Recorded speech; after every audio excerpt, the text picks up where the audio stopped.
Hello students, welcome to Kadam classes. हमने previous lecture में हमने सेंसस किया था, सेंसस 2011, जो कि झारखंड पीसीएस के लिए, जेपीएससी के लिए बहुत ही इंपॉर्टेंट था। आज हम पेपर सेकंड में हम फॉरेस्ट करने वाले हैं, फॉरेस्ट झारखंड की कि टोटल फॉरेस्ट कवर कितना है, उसमें से फॉरेस्ट वेल्थ कौन सा है, फॉरेस्ट टाइप्स क्या क्या होते हैं, सारी चीज़ें हम इसमें डिटेल में कवर करने वाले हैं। चलो हम स्टार्ट करते हैं। देखो, पहले अगर हम देखें कि झारखंड जो हमारा स्टेट है उसमें टोटल एरिया कितना है, टोटल एरिया तो वो है 79,714 स्क्वायर किलोमीटर। यानी कि झारखंड स्टेट का टोटल एरिया जो है 79,714 स्क्वायर किलोमीटर। ठीक है, यदि हम फॉरेस्ट कवर देखें, कितने एरिया में फॉरेस्ट कवर है, यानी कि फॉरेस्ट जंगल कितने एरियाज में है, वो है 23,605 स्क्वायर किलोमीटर। कितना है? 23,605 स्क्वायर किलोमीटर। चलो, अगर हम परसेंटेज वाइज देखें तो कितना परसेंटेज में टोटल फॉरेस्ट है झारखंड में, वो है 29.61%। कितना है? 29.61%। यदि हम पर कैपिटा फॉरेस्ट देखें, पर कैपिटा फॉरेस्ट कवर कितना है? तो 0.08 हेक्टेयर। कितना है? 0.08 हेक्टेयर। चलो ठीक है। अब देखो यहाँ पे how many types of forest are there in the state. अब कितने प्रकार के झारखंड में फॉरेस्ट हैं, ये क्वेश्चन इंपॉर्टेंट है। देखो यहाँ पे 3 प्रकार के फॉरेस्ट पाए जाते हैं पूरे झारखंड में। कौन कौन सा? Dry deciduous forest. कौन सा है? Dry deciduous forest. फिर उसके बाद है ड्राई पेनिनसुलर फॉरेस्ट। कौन सा है? Dry peninsular forest. फिर उसके बाद है ह्यूमिड पेनिनसुलर फॉरेस्ट। कौन सा है? Humid peninsular forest. यानी कि 3 प्रकार के यहाँ पे फॉरेस्ट पाए जाते हैं। अब इसके बारे में थोड़ा सा डिटेल में समझते हैं। ये देखो, पहला है ड्राई डिसिडुअस फॉरेस्ट। आपको ये चीज़ याद रखना है, ये जो डिसिडुअस होता है ना, डिसिडुअस, इसका मतलब ये होता है कि जहाँ पे बारिश कम होती है, बारिश कम होती है तो क्या होता है कि वो सीजनल होता है। अगर बारिश ज़्यादा होगी तो वहाँ पे पेड़ ज़्यादा होंगे, वो थोड़ा हरा भरा दिखेगा। यदि बारिश कम होगी तो वहाँ पे पतझड़ हो जाएगा और वहाँ के जो पत्ते हैं पेड़ के वो झड़ जाएंगे। इसे कहते हैं डिसिडुअस। अब ये ड्राई है कि ह्यूमिड है कि वेट है, हम ये समझते हैं। तो यहाँ पे ड्राई डिसिडुअस फॉरेस्ट है, तो आपको थोड़ा सा अंदाजा लगा। अब देखो यहाँ पे क्या है, ये जो फॉरेस्ट है ये स्टेट में पाया जाता है जहाँ पे 1200 मिलीमीटर, ये देखो 1200 मिलीमीटर का जो रेनफॉल है उससे कम हो। जहाँ भी 1200 मिलीमीटर जो रेनफॉल है उससे कम होता है तो वहाँ पे ड्राई डिसिडुअस फॉरेस्ट पाया जाता है।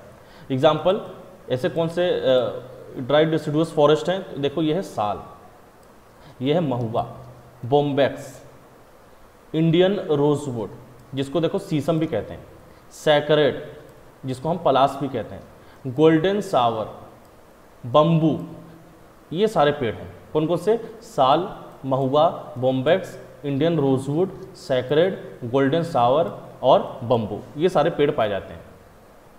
अब कुछ ये एरियाज में बटे हुए हैं, स्प्रेड हैं, वो भी हम देख लेते हैं कहाँ कहाँ ये स्प्रेड हैं ड्राई डिसिडुअस फॉरेस्ट। तो ये देखो, पलामू, नॉर्थ गढ़वा और चतरा डिस्ट्रिक्ट में। ठीक है, एक तो यहाँ पे स्प्रेड है। फिर उसके बाद नॉर्थ हजारीबाग, कोडरमा, गिरिडीह और देवघर डिस्ट्रिक्ट में। फिर उसके बाद western slope area of Rajmahal hill, western slope area of Rajmahal hill, यानी कि राजमहल हिल पे भी ये वाले जो फॉरेस्ट हैं ये पाए जाते हैं। तो आपको ये चीज़ याद रखना है कि कौन कौन से एरियाज हैं। यह है Palamu, north Garhwa, Chatra district, north Hazaribagh, Koderma, Giridih और देवघर डिस्ट्रिक्ट एरिया। फिर उसके बाद है western slope area of Rajmahal हिल, जो राजमहल हिल का जो वेस्टर्न वाला एरिया है, जो तीखी चट्टानें हैं वहाँ पे पाया जाता है। चलो, फिर उसके बाद है आपका ड्राई डिसिडुअस फॉरेस्ट के बाद ड्राई पेनिनसुलर फॉरेस्ट। कौन सा है? Dry peninsular forest. ठीक है, यहाँ पे जो रेनफॉल होता है वो मीडियम ग्रेड का होता है। कौन सा है? वो है मीडियम ग्रेड का। ठीक है, यहाँ जो पेड़ पाए जाते हैं वो हैं आपके साल, मैंगो, जैकफ्रूट और बम्बू। कौन से? साल, मैंगो, जैकफ्रूट और बम्बू। चलो, ये देखो, फॉरेस्ट आर दस found in the lower area of Hazaribagh प्लेटू। जो आपका हजारीबाग प्लेटू है ना, उसके जो लोअर एरिया है, जो निचला स्थल है, वहाँ पे ये फॉरेस्ट पाए जाते हैं। तो हजारीबाग प्लेटू के पास, सिंहभूम के पास और पैट रीजन में। आपको याद रखना है, हजारीबाग प्लेटू, सिंहभूम और पैट रीजन, वहाँ पे ये वाले पेड़ पाए जाते हैं। कौन सा? Dry peninsular forest. कौन कौन से आते हैं? साल, मैंगो, जैकफ्रूट और बम्बू, ये सारी चीज़ें पाई जाती हैं। चलो, फिर उसके बाद है आपका ह्यूमिड पेनिनसुलर फॉरेस्ट। कौन सा है? Humid peninsular forest. ये जो ह्यूमिड पेनिनसुलर फॉरेस्ट है यह रेन फॉरेस्ट भी कहा जाता है, और ये रेन फॉरेस्ट में पाया जाता है जहाँ पे बारिश ज़्यादा होती है, ठीक है, जहाँ पे बारिश ज़्यादा होती है। This forest are found in more than 50% of the total forest area of the state. ये स्टेट के लगभग 50% एरिया पे पाया जाता है। कौन कौन सा पेड़ है? वो है साल, महुआ, जावा प्लूम, जामुन का पेड़ और सेफ्लावर। कौन सा है? सेफ्लावर। कुसुम का पेड़, पियार, गेम वुड और बॉम्बैक्स, ये सारे पेड़ पाए जाते हैं। फिर से मैं आपको रिपीट कर देता हूँ आपके लिए। ये देखो, यह है साल, महुआ, जावा प्लूम, सेफ्लावर, पियार, गेम वुड और बॉम्बैक्स, ये सारी चीज़ें पाई जाती हैं, ठीक है। अगर हम एरिया देखें कहाँ पाया जाता है? ये चतरा, गोडरमा, गिरिडीह, बोकारो, पलामू, गढ़वा डिस्ट्रिक्ट में। कौन कौन सा? चतरा, कोडरमा, गिरिडीह, बोकारो, पलामू, गढ़वा डिस्ट्रिक्ट, ये सारी चीज़ें हैं।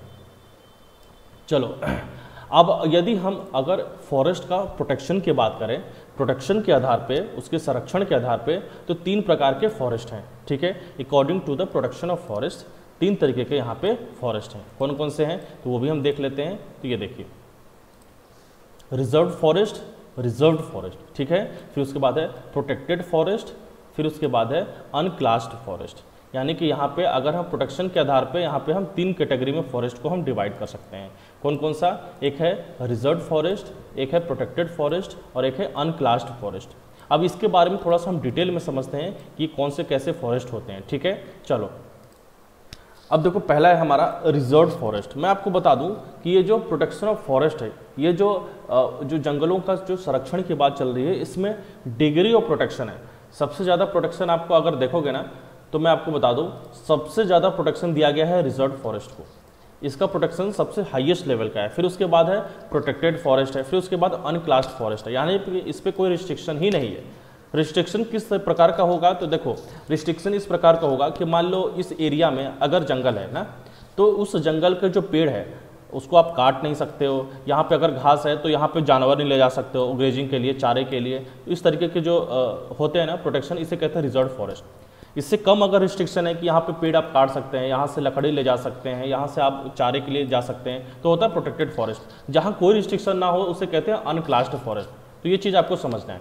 चलो, अब हम आप देखेंगे तो आपको समझ में आएगा। चलो देखो, पहला है रिजर्व फॉरेस्ट। रिजर्व फॉरेस्ट में क्या है? यहाँ पे कैटल ग्रेजिंग और वुड कटिंग अलाउड नहीं है।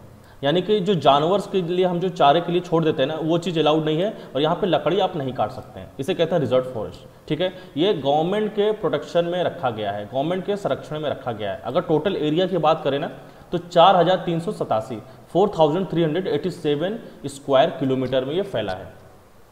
अगर टोटल परसेंटेज देखें तो 18.58% है। अगर टोटल पॉपुलेशन, टोटल परसेंटेज में देखें तो 18.58% है टोटल फॉरेस्ट का, ठीक है।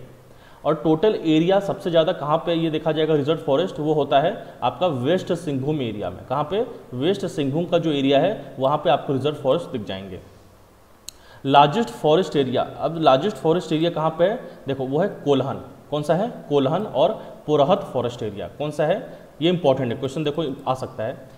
कोल्हन और पोरहत फॉरेस्ट एरिया, ये आपका सबसे लार्जेस्ट फॉरेस्ट एरिया है रिजर्व फॉरेस्ट में, ठीक है। और राजमहल हिल और पलामू एरिया भी जो है इस रिजर्व फॉरेस्ट एरिया में आता है। कौन कौन सा? राजमहल और पलामू का। ये चीज़ आपको याद रखनी है, ठीक है। फिर उसके बाद हम देखते हैं दूसरा, वो है प्रोटेक्टेड फॉरेस्ट। कौन सा है? वो है प्रोटेक्टेड फॉरेस्ट। तो यहाँ पे क्या होता है ना, यहाँ पे forest in which animals are allowed to graze. यहाँ पे जानवर चारे के लिए जा सकते हैं, अपना चारा खा सकते हैं। और टिम्बर कटिंग, यहाँ पे लकड़ी भी काटा जा सकता है, यहाँ पे अलाउड है, ठीक है। और अगर टोटल एरिया देखा जाए तो वो है 19,185 स्क्वायर किलोमीटर। कितना है? 19,185 स्क्वायर किलोमीटर। अगर हम टोटल फॉरेस्ट एरिया का हम परसेंटेज में देखें तो ये है टोटल 81.28%, यानी कि सबसे ज़्यादा यही है, प्रोटेक्टेड वाला है 81.28%। ये कहाँ पे है मोस्टली? तो ये आपको दिख जाएगा हजारीबाग वाले एरिया में। कौन सा? हजारीबाग वाले एरिया में। ये और भी पाए जाते हैं, जैसे कि गढ़वा, पलामू, रांची और लातेहार। कहाँ कहाँ? गढ़वा, पलामू, रांची और लातेहार। चलो नेक्स्ट देखते हैं। फिर उसके बाद है अनक्लास्ड फॉरेस्ट, जिसको हम किसी क्लासिफिकेशन में नहीं रखे हैं और जिस पे कोई रिस्ट्रिक्शन भी नहीं है। यहाँ पे देखो, यहाँ पे लिखा है no restriction of the government for cutting timber, आप कितना भी वहाँ पे पेड़ काट सकते हैं, एनिमल ग्रेजिंग करा सकते हैं, ठीक है, but the government charges for it, लेकिन गवर्नमेंट उस पर चार्जेस लेती है, उस पर कुछ पैसे आपसे चार्ज करती है, ठीक है। अगर इसका एरिया दिखाएं तो वह सिर्फ 33 स्क्वायर किलोमीटर, कितना है 33 स्क्वायर किलोमीटर टोटल परसेंटेज में, तो 0.14 यानी कि 1% भी नहीं है, 0.14% ऑफ द टोटल एरिया कहाँ है, यह है साहिबगंज, वेस्ट सिंहभूम, दुमका, हजारीबाग, पलामू और गुमला वाले एरिया में। चलो तो इतना आपको समझ में आया, ठीक है।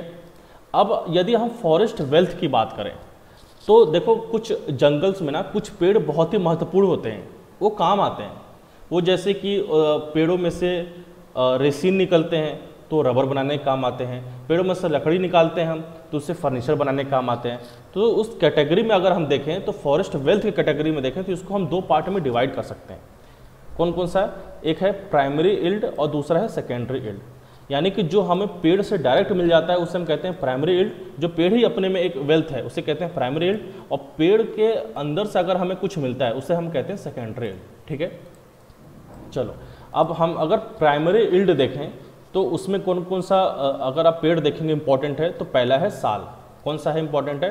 पहला है साल, ठीक है। अब साल के बारे में अगर हम देखा जाए तो इसके बारे में आपको बता दूं कि यह झारखंड का स्टेट ट्री भी है, यह राज्य का पेड़ भी है, ये झारखंड का। कौन सा है? साल, ठीक है। इसका रिलीजियस इंपॉर्टेंस बहुत ज़्यादा है ट्राइबल सोसाइटीज़ में। जो आपकी जो ट्राइबल्स है ना, जो शेड्यूल्ड ट्राइब्स हैं, उनके लिए साल का रिलीजियस इंपॉर्टेंस बहुत ज़्यादा है। अगर इसका हम कमर्शियल यूज़ देखें तो ये घर बनाने काम आता है, फर्नीचर बनाने में काम आता है, रेल रोड बनाने में काम आते हैं और कंटेनर्स वगैरह बनाने में काम आते हैं, रेल रोड कंटेनर्स वगैरह, ठीक है। और इसके जो सीड्स होते हैं ना, इसके जो बीज होते हैं ना, उससे ऑयल भी निकाले जाते हैं। क्या निकाले जाते हैं? ऑयल भी निकाले जाते हैं। तो इस साल का महत्व बहुत ज़्यादा है और ट्राइबल्स के लिए तो ज़्यादा ही, क्योंकि उनका रिलीजियस इंपॉर्टेंस है। फिर उसके बाद दूसरा पेड़ आता है, वो है महुआ। वो है महुआ। आपने सुना होगा कि ये जो महुआ वगैरह है इसके जो है वो भी बनाए जाते हैं, वाइन्स वगैरह भी बनाए जाते हैं। तो इसलिए देखो ये लगभग झारखंड के सभी रीजन्स में पाया जाता है। इसका जो फ्रूट है, इसका जो फ्लावर्स है, इसकी जो लकड़ियाँ हैं, लगभग सब कुछ इसकी यूज़ होती हैं। इससे इसके जो फ्रूट्स हैं ना, जब वो पक जाते हैं तो उसमें से ऑयल्स निकाले जाते हैं, ऑयल्स इसमें से निकाल दिए जाते हैं। और उसके जो फ्लावर्स है ना, फ्लावर से वाइन बनाई जाती है, दारू बनाई जाती है, जो कि पीने के काम आती है। महुआ से जो फर्नीचर बनता है ना, वो बहुत ही स्ट्रॉन्ग होता है। It's furniture is very strong. और इसके लिए beautiful, it is used to make beautiful sheesham, teak furnitures. देखो दूसरे जो शीशम और टीक फर्नीचर्स बनाए जाते हैं ना, उसके लिए भी महुआ यूज़ किया जाता है। तो महुआ का भी इंपॉर्टेंस बहुत ज़्यादा है, वो भी एज ए वेल्थ कंसिडर किया जाता है, ठीक है। अब देखो तीसरा है हमारा हरड़ा बहेड़ा, ठीक है, हरड़ बहेड़ा। इसको हिंदी में बोलते हैं हरड़ बहेड़ा, ठीक है। ये जो पेड़ है इससे मेडिसिन बनाया जाता है। इसे क्या बनाया जाता है? मेडिसिन बनाया जाता है। और इसे डाइंग बनाने का भी काम आता है, इसे डाई बनाने का भी काम आता है। चलो हरड़ बहेड़ा। फिर उसके बाद है बॉम्बैक्स। कौन सा है? बॉम्बैक्स।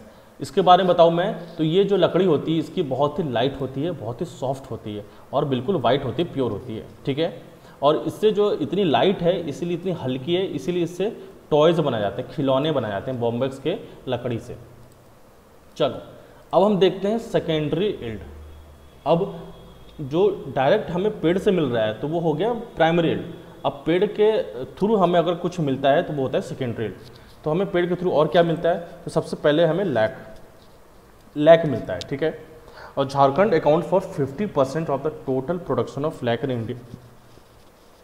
भारत में जितना भी लैक प्रोड्यूस होता है उसमें से 50% सिर्फ और सिर्फ झारखंड से होता है। अगर आप एरिया वाइज देखेंगे तो खूंटी, रांची डिस्ट्रिक्ट, गढ़वा, पलामू, लातेहार रीजन, सिंहभूम, संथल परगना और हजारीबाग, ये सारे प्रोमिनेंट है। यहाँ पे लैक का प्रोडक्शन सबसे ज़्यादा होता है, ठीक है। और अगर आप सबसे ज़्यादा प्रोड्यूसिंग डिस्ट्रिक्ट देखेंगे वो है Khunti. Khunti is the largest producing lac producing district है, ठीक है। In 1924 the Indian Institute of lac research, Indian Institute of lacquer research, Indian Institute of natural resin and gums was established in Namkum, Ranchi, Jharkhand. देखो 1924 में यहाँ पे Indian Institute of lacquer research ये establish किया गया था। कहाँ पे? रांची में। क्योंकि इस पर प्रॉपर रिसर्च भी होना चाहिए। जो चीज़ कमर्शियली वाइबल है, जिससे पैसे मिल सकते हैं, जिससे एक स्टेट का एक नाम बन सकता है, वो चीज़ होनी चाहिए। इसके लिए प्रॉपर यहाँ पे रिसर्च इंस्टीट्यूशन भी इस्टेब्लिश किया गया था। ठीक है। लेग क्या होता है? लेग एक तरीके का रेसिन होता है जिससे कुछ भी बनाया जाता है, जैसे बैंगल्स बनाए जा रहे हैं, जैसे खिलौने बनाए जा सकते हैं, इस तरीके की सारी चीज़ें हैं। फिर उसके बाद है सिल्क।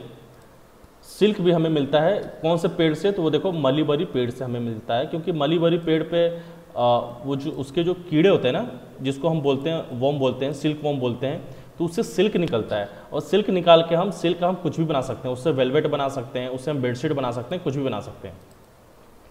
तो देखो यहाँ पे डिफरेंट टाइप के हैं, एक मलीबरी सिल्क पाई जाती है, एक टसार सिल्क पाई जाती है, दोनों सिल्क यहाँ पे पाई जा रही है। तो Jharkhand produces 60% of India total production of tasar silk. और जो टसार सिल्क होता है ना, उसका 60% तो सिर्फ झारखंड ही प्रोड्यूस करता है। और प्रॉपर इसके लिए टसार रिसर्च सेंटर भी बनाया गया है, कहाँ पे? रांची में। कहाँ बनाया गया है? रांची में। क्या नाम है इसका? टसार रिसर्च सेंटर। ठीक है। टसार क्या है? एक ये सिल्क का एक वैरायटी है। ठीक है। तो Jharkhand silk textile and handicraft development corporation, Jharcraft, was set up by the government of Jharkhand in 2006।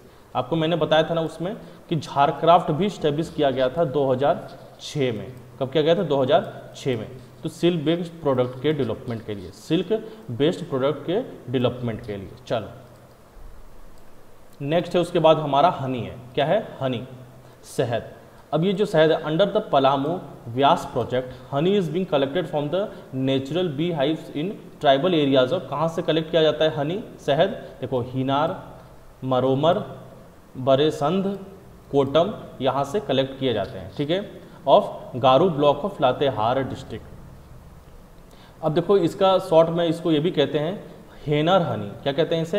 हेनर Honey. अब यहाँ पे जो हनी है ना, जो शहद है ना, उसे कमर्शियल लेवल पे प्रोडक्शन किया जाता है, उसे फिर ऑल ओवर इंडिया में बेचा जाता है। तो ये चीज़ इसको आपको समझना है।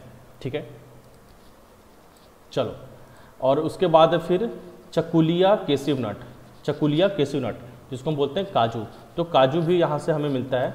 तो plantation of cashew plant is being done on 2000 hectare. अब देखो यहाँ पे लिखा हुआ है कि 2000 हेक्टेयर पे यहाँ पे चकुलिया डिस्ट्रिक्ट, जो चकुलिया एरिया है, Jamshedpur forest division of east Singhbhum, ये जो ईस्ट सिंहभूम डिस्ट्रिक्ट है ना, वहाँ के लगभग 2000 हेक्टेयर में ये जो काजू की इस तरीके से यहाँ पे उगाया जाता है, किया जाता है, काजू की फसल उगाई जाती है। तो आप समझ सकते हो कि कितने बड़े लेवल पे इस पर काम किया जाता है, कमर्शियल लेवल पे। और उसकी एक पॉसिबिलिटी है कि हम लगभग 4000 से लेके 5000 क्विंटल ऑफ केसिव काजू हम यहाँ पे कर सकते हैं, यहाँ पे उगा सकते हैं। तो इसकी कमर्शियल कितना ये वाइबल है, आप ये समझ सकते हो। तो बच्चों देखो यहाँ पे हमारा जो है फॉरेस्ट हो गया। यदि आपको कोई डाउट है तो आप मेरे से पूछ सकते हो।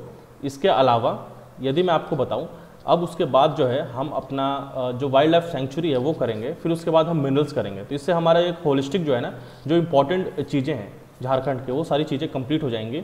और इस वीडियो को मैं यहीं पे एंड करता हूँ। यदि आपको कोई स्पेसिफिक कुछ पूछना है, कुछ आपको समझना है, तो आप मेरे से पूछ सकते हो। चलो ठीक है फिर।